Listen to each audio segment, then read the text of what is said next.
Hey, it's Adam here, and you're watching The Culture Hack, where we're talking about how to create engaged workspaces that unlock the potential of your teams and drive your business forward in ways you've never seen. So stay tuned. Hello and welcome to The Culture Hack. Today is going to be a lot of fun. I have with me Leah Fink. She is the founder of All Thrive. So I'm super excited. Welcome, Leah. Nice to have you. Well, thanks so much for having me. First off, tell us about All Thrive. I'm intrigued by the name right off the bat. Yeah, well, I appreciate you asking. And the idea behind All Thrive is there's so many levels to how people thrive. My background is actually in addiction and mental health. And in that role, I saw all the components that lead to people not thriving, and specifically looking at the systems that don't help us or do help us.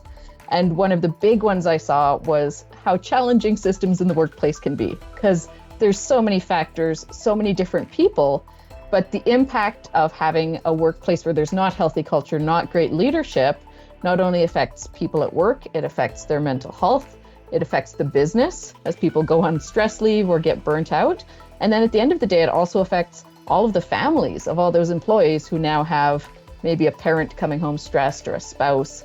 And so the idea behind All Thrive is there's some things we can fix in those systems that mean that everyone's mental health actually improves.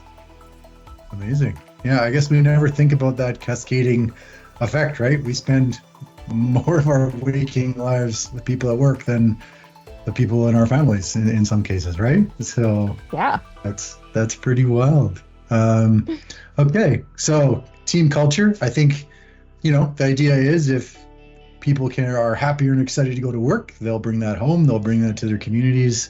We all thrive. I see it now. I see it.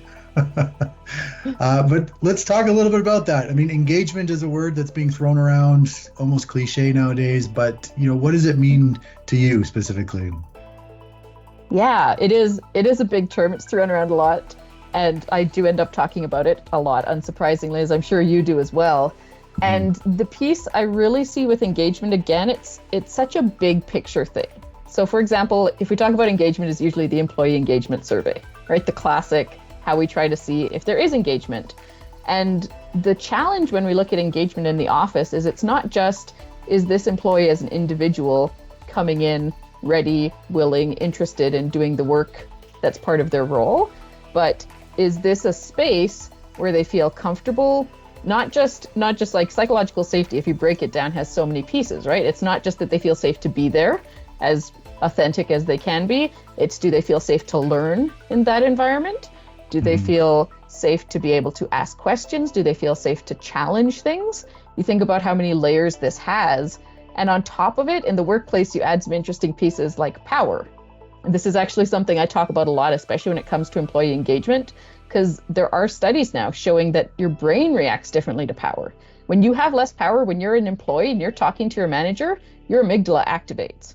And that's the part of your brain that goes fight, fight, freeze. And so as we look at employee engagement, we don't have to just look at what's this individual employee doing, but again, at the system, at how leadership's responding and creating an environment that hopefully calms down that part of their brain and makes it an appealing space for them to engage.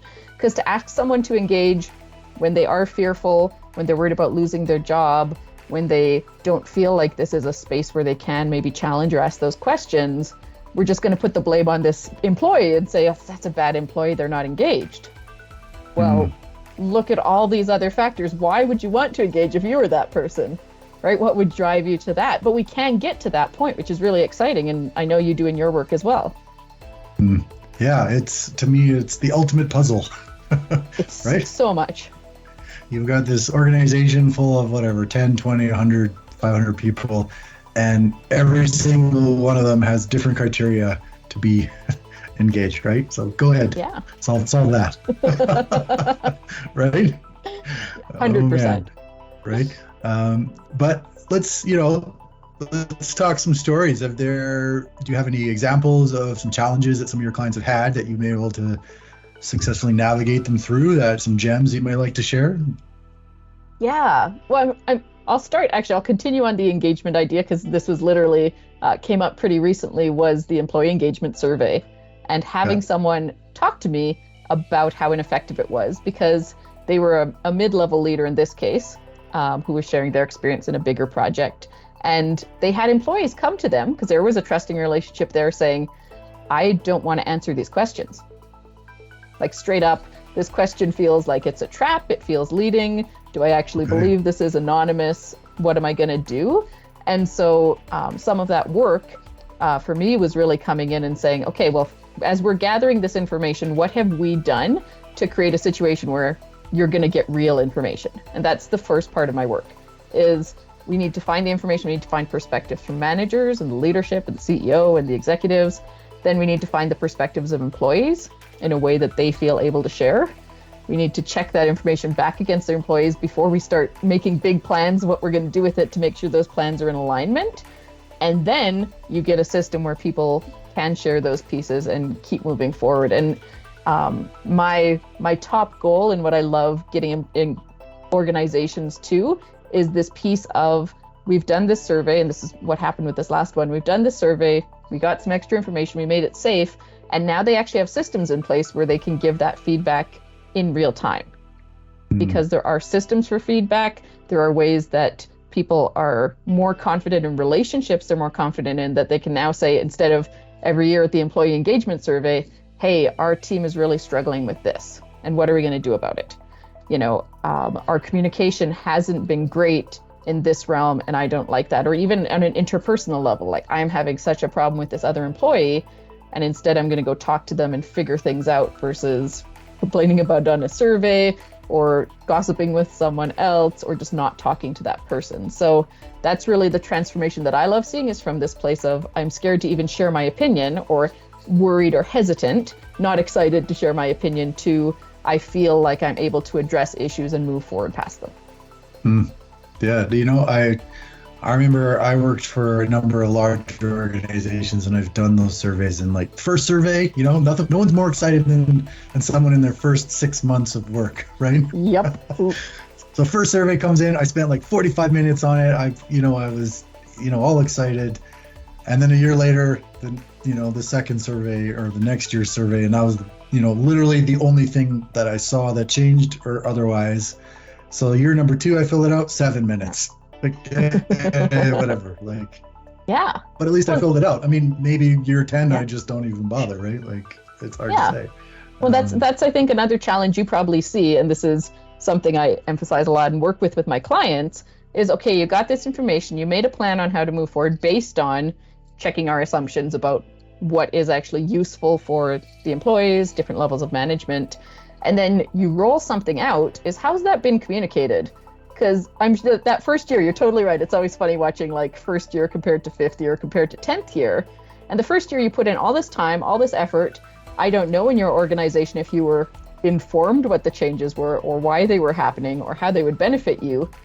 But you put in all that effort and you see nothing, or you see some weird, they gave you a pizza party because they thought people were stressed. And you're going, I wasted 45 minutes of my life for this, right? Instead of being like, wow, I spent 45 minutes, but I actually saw something. I had a tangible result. I heard that management was actually listening to us. You get such a different buy-in for that second, third, fourth, 10th year. Mm-hmm. I actually saw a software company that had broken it down into micro surveys. So it's like every week you answer like one question and it's really fast, and then they kind of monitor trends. So the company I spoke to really liked it. The team was all jazzed about it. And then they did it for 3 months. And then what happened on the 4th month, people stopped answering. So leadership said, well, why aren't you answering? He's like, well, nothing's changed. I've answered the same question, 2-3 times, like they changed. Yeah. But the point was they hadn't paired that kind of micro surveying with a robust improvement program. So it's like things weren't changing. So people stopped answering, right? So 100%. Well, because even though people do like to speak to things that aren't working, there's a point when you just get so tired of it because once again, you're putting in effort and not seeing a result. Mm-hmm. Yeah, no, people are, put your money where your mouth is. But so that's, that's cool. I love that you're helping with that engagement survey world and trying to take that information, see how accurate it is, and then make it valuable. What do you see going to the future with the clients you deal with, the businesses you interact with, whether they're looking at hybrid or remote or AI tools or whatever. It seems like there's a lot of change going on and culture is slowly becoming part of the zeitgeist. But, what do you see for the future? Yeah, once again, a big question. And I do agree with you and love that culture is becoming more of the zeitgeist, more of this idea of, this has to exist. We do have a culture and maybe we have to look at it to keep it healthy. Mm-hmm. One of the pieces that I'm seeing right now, which I'm also very excited about, is I do see a shift from our very traditional work hierarchies to something different. And I think a lot of people have probably experienced the very classic Western capitalist model of boss says this, you do this, don't be a real person at work. And they're trying to shift that. And I'm both excited because it really does emphasize this piece of a culture-driven business, a values-driven business, that we actually care about what we're doing, this is why. And on the flip side as well, it is much more complicated. It is way more complicated to have real people showing up at work as they are. It's way more complicated to lessen hierarchies. People think, I'll just say we're all the same team. I'm just going to be a servant leader and it's all going to be good. Those power structures still exist. You've got to be able to communicate way better. You've got to have different things laid out. You've got to actually trust your team to let go of some of that power. So it becomes both a very complicated situation, but an incredibly rewarding one. And that's a space I'm really seeing and working with a lot of organizations right now, is that they have these different ideals, they have these different values they want to work towards, and they just need now a different level of skill to be able to carry that out in an effective way, not another frustrating way. Right. Yeah. And I think that level of change you're talking about, like everyone agrees that they want to get there, but to get there, you need an engine like pushing, right? 100%. And sometimes that can be internal, but often it's a third party as well, right? So I think there's some neat ways out there that businesses are collaborating with contractors or consultants to try and cause this culture shift. But that's super exciting. I love that you got your sleeves rolled up and you're right in there.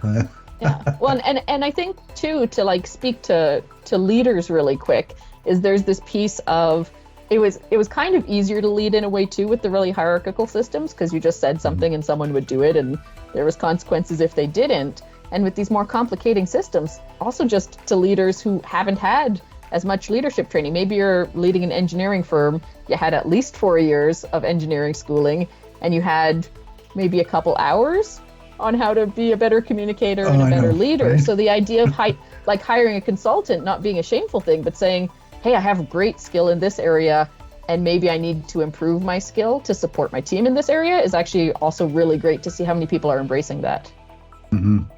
Right? I think that's a interesting sign of a good leader, right? Weighing that, how fast do I want to get there? How much do I have to spend? What's going to happen here, right? Yeah. Really interesting stuff. Well, thanks so much, Leah, for talking to us, and I hope people listening find some real gems there. I know I got a few. So thank you so much for your time. Oh, thank you so much for having me on. Hey, thanks for watching The Culture Hack. Do you want to chat culture and engagement? Give us a call and come on the show.